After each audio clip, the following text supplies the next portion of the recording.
Wow. So we are here at the Dagara Music Center. We are in Medie, Accra. And please, can you introduce yourself and tell us all about this amazing instrument called the Balafon? Okay, my name is Jerome Balsab. I am the assistant director to Bernard Woman, who has passed away about 4 years ago. And after she died, I take up the center, and I'm being the teacher, I'm being the director, I'm being everything, teaching students from everywhere. I am just going to tell you small about this instrument. This is the instrument that I was born to play. My great-great-granddad was a xylophone player. My grandfather was a xylophone player. My dad is a xylophone player. I have about 10 siblings, 6 guys and 4 girls. All the 6 guys are xylophone players. There are 4 girls, 2 are xylophone players and 2 are not. Wow. So it seems the xylophone is from the family. And then xylophone, as we call Dagara, we call it Jill. Jill means gather around. That's why anytime they are dancing, they will be circling around the instrument. They will be circling around me, Jill, they are circling around it.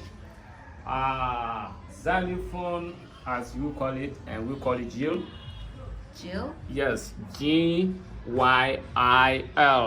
Jill. Yes. Okay. That's Jill. the name to the instrument. Okay.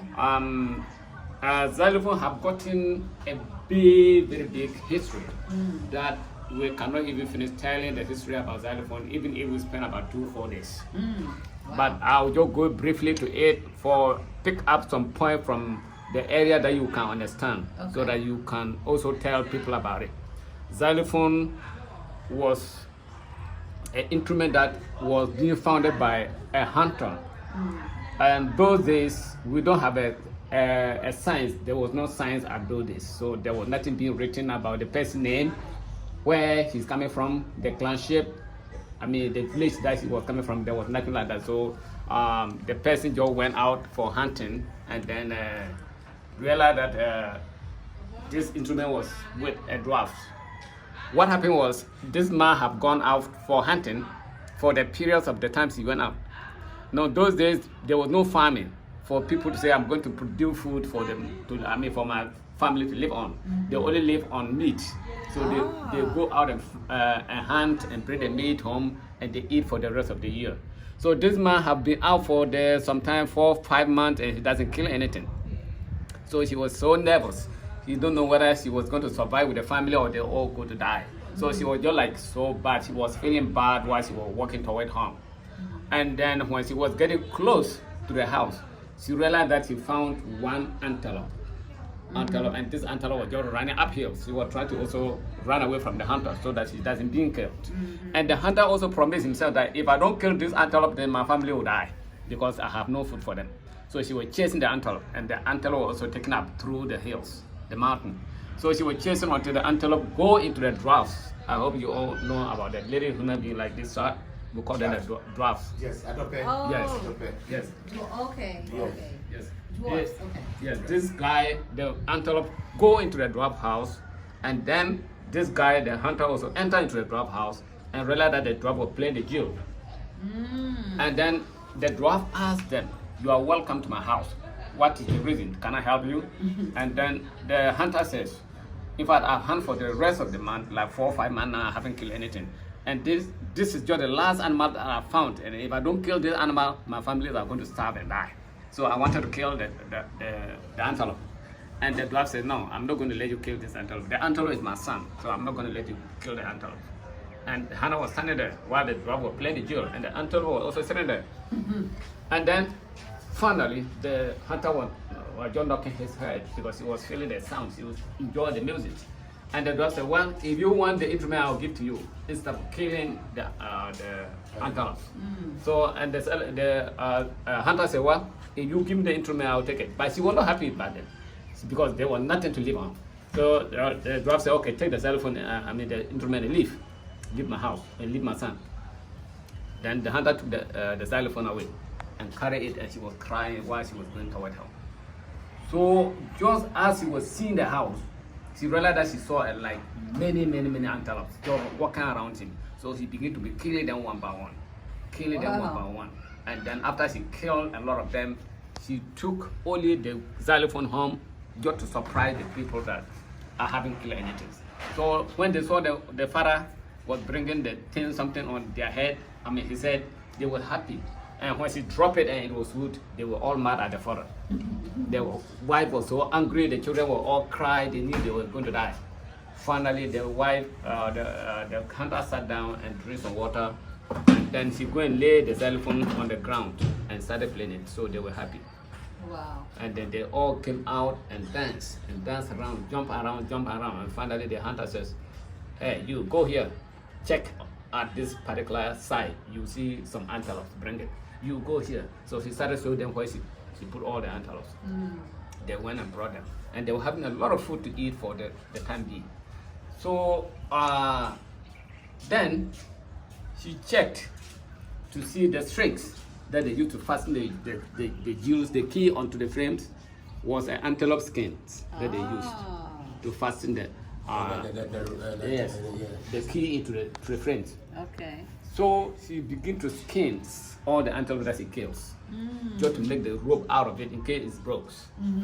So that is why it stayed by then, that time until now.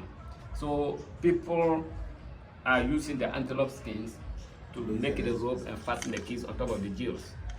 And then because science have gone far and technology have been going far, and because we travel with jewels and stuff like that, sometimes when you take it to some areas, because of the weather conditions, the plate becomes dry airy, so the string breaks. So we decided to use a fabric like nylon fabrics, in case this one looks stronger than the antelope skins. That's why we use this. Other than that, it's going to be antelope skins. And the keys, we have a particular trees. Other people are calling it roadwood or something like that. And then we have a particular tree there we call lega. That is the tree we use for the keys. Lega? Lega, L-I-G-A. Lega, yes. Okay. So that is the one we use for the keys. And it is very strong, stronger than all kind of wood. So and when you cut it down, we don't use the wet ones. We cut it into logs. When the tree is going to fall down for years, and then you go and split it into logs. Then you dress it, use an axe, dress it, and then tune it, cut it by sizes, however big you want it to be. So Then do the shapes determine the sound? the sound, the shape it determine the sound. So when you want it low, you save under. You see, when you put your hand here, you realize that is not passing through there. You see that? They save it there. Okay. Yes, but when you want it higher, just feel it here. You see? Oh, it's smooth. Yeah, they also save it here if they want it high. Okay. So if I cut it under and then I realize that it was too low for me, then I cut it up here to bring the sound up. Wow. That's how we tune it. Okay. So either under to lower the sound, or up, or here side by side to bring the pitch up. Oh. So that's how we do. By ears, we don't use machines. You just use your ear to know the A key or B key, whatever key that you are tuning. Now I noticed that under here are the calabash. Yeah, the calabash, gives yes. it the. Yeah, the resonances. Oh, wow. So, and then when the hunter found the xylophone from the dwarf, there was no frames, there were no calabashes. It's just something that you have to dig it. dig a hole and put the keys on top, using the grasses so that the key doesn't click on the ground. Using the grasses to put on the egg on the mark of it, and then lay the key on top and start playing. So it sounds very clean. But as technology goes, we realize that like play like this, I cannot get up and go and take a pickaxe and start digging. It's not good. Right. So we begin to build frames, Okay. and that's where the technology started. Other than that, it would be on the ground, but the technology started that we should build frames. After building the frame, we put a key on top, we play, the sound doesn't come because the air go and then go up. So we started to look for the something to hold the sound, and we got the calabashes. So when it was on the ground, Yes. the sound go into the ground and then spread out. Oh, got Because you. it's composed. It's Okay. like together. And Okay. it go out. But when you raise it up and play the sound, it doesn't come. It's just like air took it away and you don't hear anything. So But- why is it slanted? So because of the size, and then when everything's up like this, is something that you cannot play. Okay. It's because when any xylophone player plays, he sometimes tilts to the lower side. I'm a left-hander, so I'll tilt to my left. If someone is right, he will tilt to the right. Okay. So it's just like a normal way to build it, so that you don't raise yourself up to play it. No. That's how it's been designed that way. And so, do these keys have like letters? Like, I know piano is like F, G flat, and all of that. Yes. Oh, okay. But you can't unless we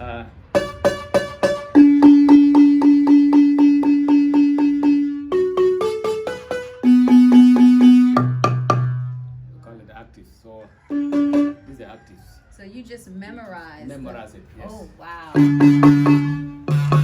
I need another key here. See that? Oh.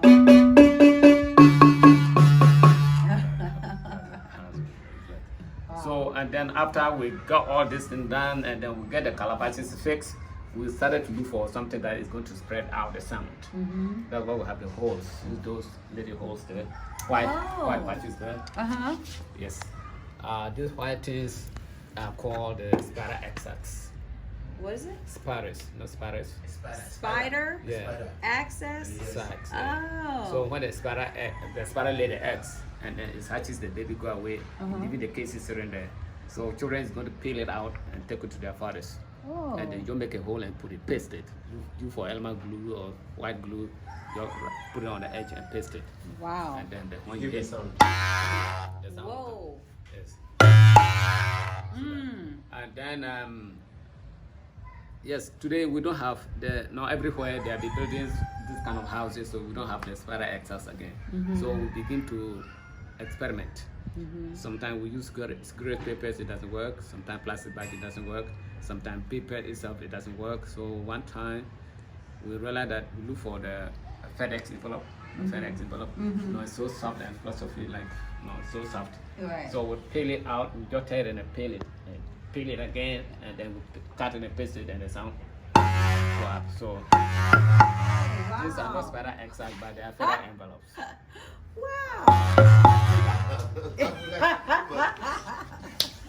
Yes, we are brilliant. So these are feather envelopes. These are not spider exiles.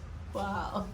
And then before the gourd, you have to tune it. You also have to tune the gourd, the calabash.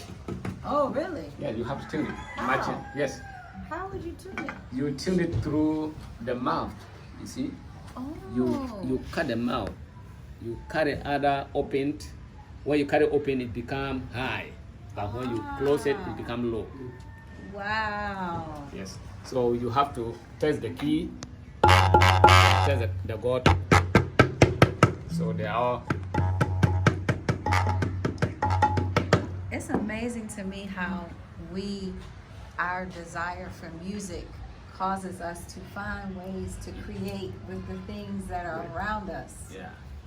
That's Because Africa. this is used for so many things, like for drinking. Drinking. It's a food, Yeah. and now it's providing bass for the xylophone. Yeah. Wow. That's Africa. And this xylophone can last. This key can last for years and years, Wow. unless it's broke. Unless sometimes if I'm playing, I'm too happy. just maybe before I get up, I broke a key. Then we'll have to look for. Other than that, this xylophone can last for years. Wow. Maybe it will last until my great children can play. Wow. because it doesn't go out. And the wood doesn't. You don't have. How do you like maintain the wood? Do you have to put like shea butter or something on Yeah, it? when you finish making it, we use it. That one is just to polish it, make it shiny. Okay. But it doesn't really help the wood. But Okay. you just make it shine. Back at home, people don't use shea butter. They Okay. just make it like. No, we are only looking for a sound, but not how beautiful it is. You said back at home? Back at home. Where's home? Home is, my place, where I am coming from. North. Oh, the northern region. Oh, okay. No, we have the northern region, we have the upper west. I'm coming from the upper west. Oh, okay. Yes, and then the northern regions is also. That's one of my favorite regions. Oh, The northern region. northern region, yeah. Tamale people know. Yeah. So, and this can last so many years. And when you play,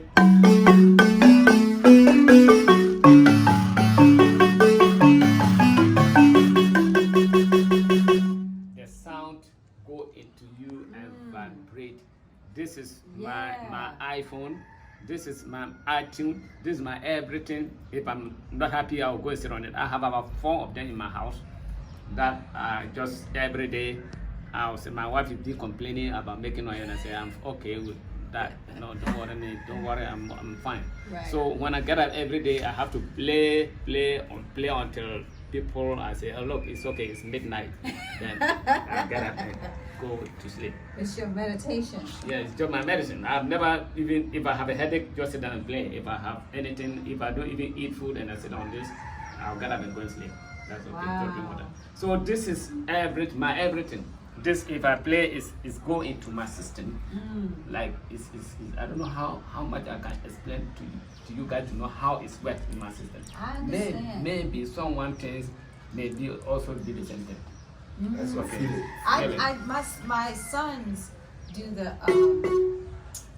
are like that about drums. Like they can, I can tell when it's just in their spirits. They could just play all the time, and they play on the tables, and I actually did some research on drumming and like mental health. Yeah. And it's really good for your mental health. Music is something about the vibration, like Exactly. you said, that does something good Exactly. for the body and the spirit. Yes, yeah. So we created something. I created something says I am addicted. So I'm just addicted to this. So I'm going to play that one, very short one. Okay. And then we can play the video, and then we'll talk about something else. Okay. Yeah. Okay.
it almost takes you like into another zone. Yeah. It's so much music. It like fills the space. Yeah. From such a small instrument. Yeah. Wow. I mean, That drum, was awesome. drum is just like we have drum is about 3 techniques or 4 techniques. We have the bass, we have the tones, we have the slap, and we have something we call the ghost note. That's all about drumming. And this thing has 14 keys. Ah, How to select them to make a music out of it is not easy. I can It's see. not easy to say, okay, these are 40 keys. What key am I going to select to make a music out of it? Right. But we build them according to our tonations, our voice. Oh. So I can start any of the keys if I want to play the music. But if I started it in the key that I cannot sing, no one can sing it. So I cannot sing. Okay. It's not like drumming, you just play tones, slaps, and then you can see any voice. This you cannot do that on Jill because you cannot sing a voice that before you sing a voice, you have to start it with a key. To know that I'm singing on this key. If you are to start on the first key, you know I'm starting my voice on the first key. If I start on the second key, my voice is on the second key. But you cannot play the first or second key and singing on the low. It's not going to fit. That's why we have the octave. If I hit here, so if I'm singing on this key, I'm singing on this key. Wow. Yes. So like this, the female voice, this is the male voice. So the males are singing on this voice, and the Okay. females are singing on this voice. That's how xylophone is being created. Wow. So it's like that way. Thank you so much. I'm honored. I learned a lot.